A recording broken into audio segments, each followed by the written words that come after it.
Mirë, të nderuar teleshikues, jemi rikthyer në hapësirën e intervistës ku do të flasim për tenderat, paketën e re të prokurimeve publik, ashtu si kundër edhe arrestimet e zhvilluara së fundmi nga Prokuroria e Posaçme Antikorrupsion në lidhje të drejtë për drejtë me Skype. Është Zef Preçi, ekspert ekonomie. Faleminderit zoti Preçi për këtë lidhje të drejtë për drejtë.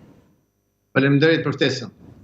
Ashtu si që thash edhe në hyrje të intervistës, pa ka nisur një fushat arrestimesh për abuzimet me tendera. Deri tani janë të nivelit dytësor përgjegjësit. Sipas mendimit tuaj, a kanë përgjegjësi e prorët e tyre? Duhet ditur që në situatë paqeje, zbatimi i ligjit buxhetit, pra shpenzimi i fondeve publike, është ndër aktivitetet më të rëndësishme të çdo institucioni politik bërës dhe mbikëqyrës siç janë ministritë. Dhe për materializimin e politikave që ndiqen, pra për ekzekutimin e buxhetit, përgjegjësit kryesor politikisht janë ministrat, përgjegjës për ekzekutimin në kuptimin procedural janë sekretarët e përgjithshëm, pastaj drejtoritë varëse në varësi me fushën që mbulojnë, pra me objektin e prokurimit. Kështu që në këtë kuptim, pjesa tjetër e teknisjenëve të përfshirë, siç është Komisioni i Hartimit specifikimeve teknike apo Komisioni i vlerësimit të ofertave, janë element përbërës, por jo me fuqi ekzekutive, me fuqi vendimarrëse. Domethënë ekziston përgjegjësia politike të gjithë personave drejtues në ministritë e vendit tonë. Po, qartë. Si konsideroni ju arrestimin e ish-zëvendës ministres Rovena Voda? Një çështje tjetër e diskutuar së fundmi, pra konkretisht provën e ndjeshme. Në planin human të vjen keq për cilit do që i privohet liria, qoftë edhe për disa orë. Në planin politik dhe administrativ, ne duhet të respektojmë drejtësinë dhe të kuptojmë që përpara ligjit duhet të jemi të gjithë barabartë dhe të fillojë të marrë fund kultura pa ndëshkueshmërisë. Vepra për të cilën është bërë publike ndalimi i saj, në arrest shtëpie, siç është mitmarrja për të ofruar një vend administratën publike, mendoj që nuk është subjekti SPAK-ut, pavarësisht se ajo është ish mbajtëse e një posti të lartë publik, antare e qeverie, pra zëvendës ministre, po është në pozicionin e ishit dhe në njëjtën kohë mendoj që duhet veprojë prokuroria e zakonshme, sepse ky fenomen është fenomen më të njohurit. Unë kam vështirë të besoj që ka ndonjë post në administratë shef sektori e lartë, në shumicën e rasteve janë ose persona me lidhje politike, ose me lidhje familjare nepotike, ose persona që thjesht paguajnë për të mbërrijtur postin e caktuar, dhe kjo është një nga arsyet që mbas marrjes një posti publik, në rastin më të parë që vjet mundësia për të qenë në një komision çfarëdo, përpiqen të përfitojnë për të nxjerrë paratë që kanë shpenzuar dhe për të siguruar të ardhmë suplementare me risk të ulët, gjë që s'është e vërtetë. Ndërkohë, apo krijohet ndoshta perceptimi për ndëshkimin e një modeli si ai i tirës në shëndetësi në kontekstin kur opozita ka akuza ndaj ministrave për afera korruptive? Mendoj që kjo është e vërtetë që po zhvendoset vëmendja nga problematika kryesore, sepse korrupsioni si rregull ndjek fuqinë vendimmarrëse, pushtetin. Sa më i madh pushteti, aq më i madh është korrupsioni. Dhe nëse kemi pushtet absolut, kemi edhe korrupsion absolut. Dhe në këtë këndvështrim është e vërtetë ajo që thoni ju, që ka një zhvendosje vëmendje për të pas një shumatore numrash, pra për të thënë që gjatë këtij viti ju arrestuan ku diun 50 veta, dhe në fund fare po të shohësh se kush dënohet, kjo është historia e jonë e pakëndshme e tranzicionit, po të shohësh se sa dënohen, shumicën e rasteve përfundojnë me procedura burokratike, lirohen, për të mos thënë që ka dhe raste ekstreme kur shteti dëmshpërblen për prishje të qetësisë shpirtërore dhe të tjera si këto. Kështu që mendoj që vetë SPAK-u duhet fokusohet në ato probleme për të cilat është krijuar, dhe është krijuar për të shkuar korrupsionin në nivelet e larta të qeverisjes dhe krimin e organizuar. Kur flasim për korrupsion në nivelet e larta të qeverisjes, në këto vende që kanë krijuar një agjenci të ngjashme, korrupsioni vlerësohet nga rangu i pozicionit, nga rangu i personit që dyshohet se abuzon me detyrën dhe njëkohësisht nga shkalla e dëmit apo cënimit interesave publike që është bërë. Në këtë këndvështrim mendoj që është larg pritshmërive. Për të mos thënë të tjetrën pastaj se nëse konsiderojmë tek tenderi i Ministrisë së Mbrojtjes, personi më i lartë i ndaluar drejtoresha e blerjeve të përqendruara, shkarkimi i saj nga puna 8 ditë përpara se sa të arrestohesh, është një tregues që ka minimumi dekonspirim të hetimeve, maksimumi ka një dorëzim të kontrolluar se nuk duhet më, nuk shërben më si pjesë pikërisht ky lloj pozicioni. Unë uroj dhe shpresoj që drejtësia të kthjellohet, të mos bëj penalizime për hir të penalizimeve, për të kriju thjesht një imazh që po funksionon edhe njëkohësisht për të fituar drejtokitë tek ambasadat, por të fokusohet aty ku është plaga, pikërisht në vendimarrjet abuzive me tendrat publik, me partneritetet publike private, vendimarrje në kushtet e konfliktit të interesave dhe cënimit të rënd të interesave publike, pengimi të aksesit të lirë në konkurimet në tendrat publike të tjerë. Po. Dhe flasim pra për hetimet e SPAK për tenderat, një java që lam pas ka qenë javë arrestim, është ashtu si kundër duke se pritet të vjojnë dhe mëtej. Nëse faktohen abuzimet, çfarë kosto kanë në buxhetin e shtetit? Problemi i përspari duhet mos jemi idealist më shumë se duhet. Problemi i interesi publik është që jo thjesht të largohen nga puna apo të futen në burg një numër zyrtarësh. Interesi publik është që të kthehen në buxhetin e shtetit parat që janë grabitur, parat që janë zhvatur përmes vendimarrjeve abuzive duke përdorur fuqinë e pushtetit. Gjë që nuk ka gjasa të ndodhë, unë jam pesimist se mund të arrijmë ndonjëherë një situatë vërtet të tillë të pastër. Nga ana tjetër duhet kuptojmë që kosto në buxhetin e shtetit është për të konsideruar thjesht kosto mbajtjes në burg për momentin dhe ndoshta në këtë mënyrë tek një pjesë e popullsisë rikthehet besimi tek drejtësia, ndoshta të paktën tek pjesa më militante apo tek ata që nuk kuptojnë midis rreshtat. Dhe në këtë këndvështrim kosto e mbajtjes në burg të një nënpunësi të një personi të dënuar apo para dënimit llogaritet në rreth 80.000 lekë të reja, do thotë që është baras me një pagë drejtori dhe është një kosto mbi buxhetin e shtetit. Por kjo është e parëndësishme në raport me dobin që ka shoqëria, rikthimi i besimit tek institucionet e shtetit së drejtës, në raport me shpresën dhe besimin që ngjall. Natyrisht s'duhet të ketë përdorim si kavje të zyrtarëve, siç është për shembull në vlerësimin tim ish titullari bashkisë Lushnjës, por duhet të ketë bazim në ligj që të mos limohen të drejtat e askujt. Në rastin e grupit të ndaluar, tashmë të arrestuar pjesa më e madhe të tendrit uniformave, shoh një tendencë për të rënduar pozitën e tyre kur hetimet nuk kanë përfunduar, pra vazhdojnë gjyqet popullore, edhe në të njëjtën kohë nuk shoh shumë transparencë sa e takon në përfshirjes së autoriteteve shtetërore. Nxitimi i ish-ministrit dhe sekretarit përgjithshëm për të larë duart me këtë rast, s'po flas për drejtorin e përgjithshëm të policisë, për cilin në shtypje janë publikuar të dhëna se ka qenë përfshirë dhe në shkëmbim korrespondence e tjerë.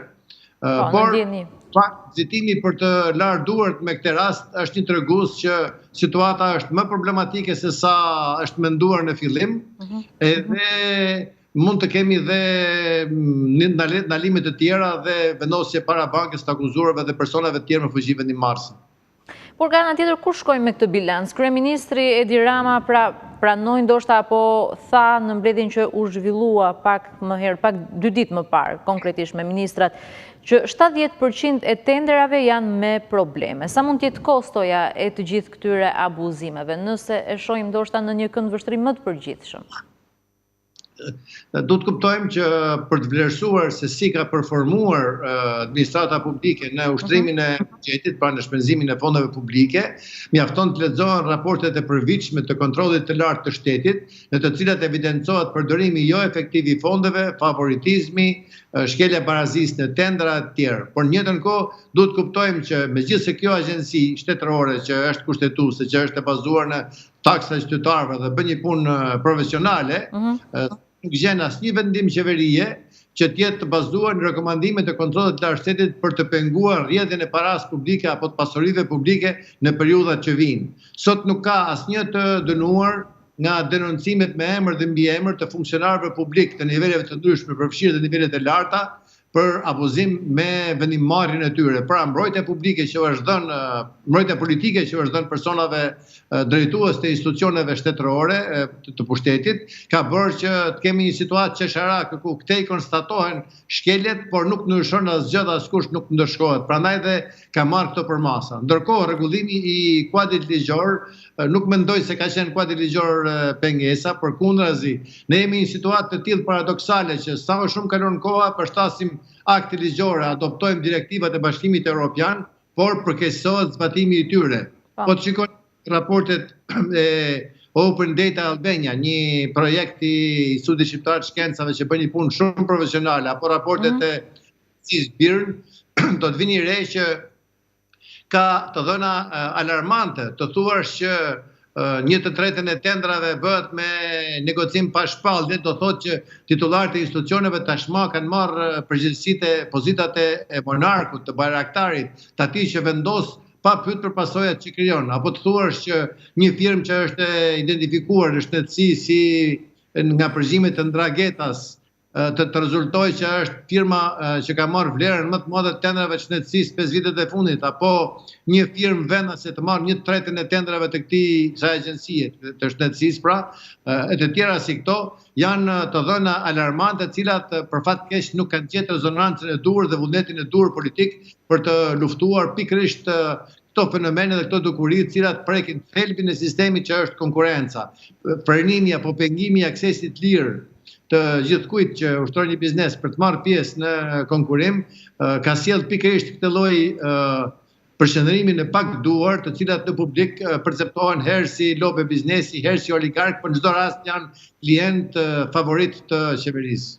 Ndërkohë, kryeministri doli dhe me një paketë të re të prokurimeve publike. Sipas mendimit tuaj, çfarë nuk shkon me ligjin aktual që kemi, apo si e keni parë ju atë çfarë prezantoi vetë kryeministri? Unë kam parë draftin edhe relacionin përkatës edhe pastaj se si hyri në fuqi që me 31 mars kjo paketë. Ajo çka është thjesht përshtatja me direktivat e Bashkimit Evropian, qartësimi i disa rrethanave që kanë të bëjnë me marrëveshjet kuadër, blerjet e përshëndruara, ankani elektronik, tender elektronik e tjera si këto. Në thelb nuk është se paraqet ndonjë ndryshim thelbësor. Natyrisht bën përpjekje me qartësu dëgonis nga modelet perëndimore, bën përpjekje për të qartësu rastet i pjesëmarrjes së një ofertuesit vetëm, apo rastet kur bashkohen disa dhe lehtësirat në grumbullim të dokumentacionit duke përdorur vetë deklarimin e tjera si këto, por në thelb nuk është se ndryshon gjë për faktin që ky ligj dhe si gjitha ligjet e tjera, po më shumë se sa tjera të ky ligj, bazohen në vullnetin politik. Nëse titullarët e institucioneve nuk vënë firma zgjekundi, por i trysnojnë, i majnë në shtypje punojësit dhe detyrojnë të firmosin për firma të caktuara, për specifikime teknike të caktuara, për favore që i bën këtij ose atij jashtë institucionit, kuptohet që përkeqësohen fondet publike, ushqehet korrupsioni dhe punojësit detyrohen të ndërmarrin veprime të tilla për të ruajtur vendin e punës, për të ushqyer familjen e të tjerë. Natyrisht kjo nuk justifikon ato çfarë ka ndodhur dhe unë uroj dhe shpresoj që në radhat e personave të ndaluar, në gjitha ndalimet që po bëhen, të ketë persona që marrin kurajon dhe thonë të vërtetën dhe opinioni publik i intereson e vërteta dhe vetëm e vërteta, pa rënduar pozitën e askujt.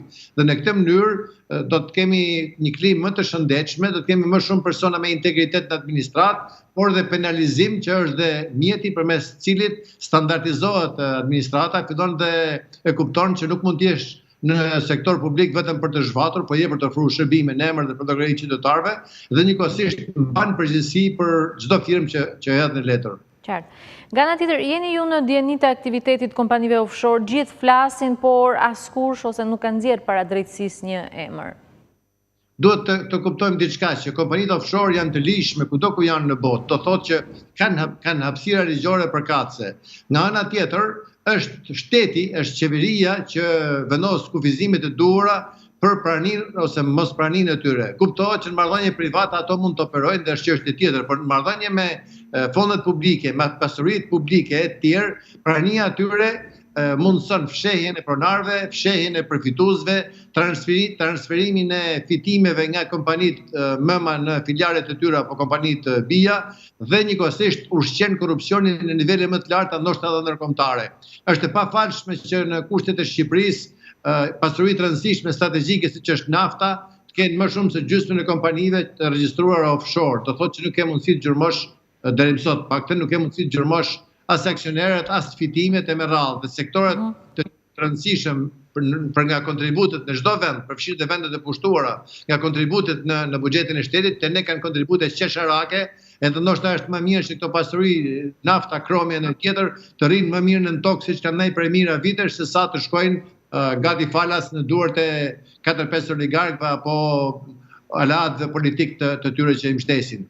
E njëjta gjë është edhe për ndërtimet e reja. Këto ditë ka dalë problemi i investimit në portin e Durrësit, meqenëse se Shqipëria ka një kuadër bashkëkohor që është bërë me ndihmën e institucioneve ndërkombëtare dhe të Bashkimit Evropian kryesisht, uroj dhe shpresoj që të gjurmohet ajo mënyra e ndërtimit të kompanisë, fshehja e një kompanie pas një kompanie tjetër e tjerë, sepse kuadri jon ligjor kërkon në mënyrë taksative që të deklarohet deri pronari përfundimtar, pra i fundit, pavarësisht hallkave që ndërtojnë rrugës në kompanitë Guacka e tjerë, dhe kjo do të jap mundësi që jo thjesht opinioni publik të njihet me kush bën çfarë, por të njëjtën kohë më rëndësishme është që të garantohet investimi nëse flitet për investime dhe të mbrohen interesat publike, se në fundit porti i Durrësit nuk është as pronë e Edi Ramës, as e qeverisë aktuale, as e opozitës. Ajo është pasuri e shqiptarëve në shekuj dhe përgjegjësia e çdo qeverie është të bëjë menaxhimin e përkohshëm në mënyrë efektive dhe në interes të qytetarëve për kohën e dhënë. Shkurtimisht, zoti Preqi, si e shpjegoni rritjen e çmimit gazit me 25% brenda javës? Pse ky shtrejtim kur jemi pjesë e gazsjellësit? Le ta dëgjojmë se ky çmim i lartë, si e shihni? E para s'ka lidhje çmimi i brendshëm i gazit me gazsjellësin. Gazsjellësi do të kërkojë infrastrukturën përkatëse të stokimit apo depozitimit dhe transmetimit, si dhe të përdorimit tek të shpërndarjes, pra të përdorimit tek familjarët dhe industria, e cila nuk është gati. Është një studim që është bërë, që akoma nuk ka filluar materializimi i tij.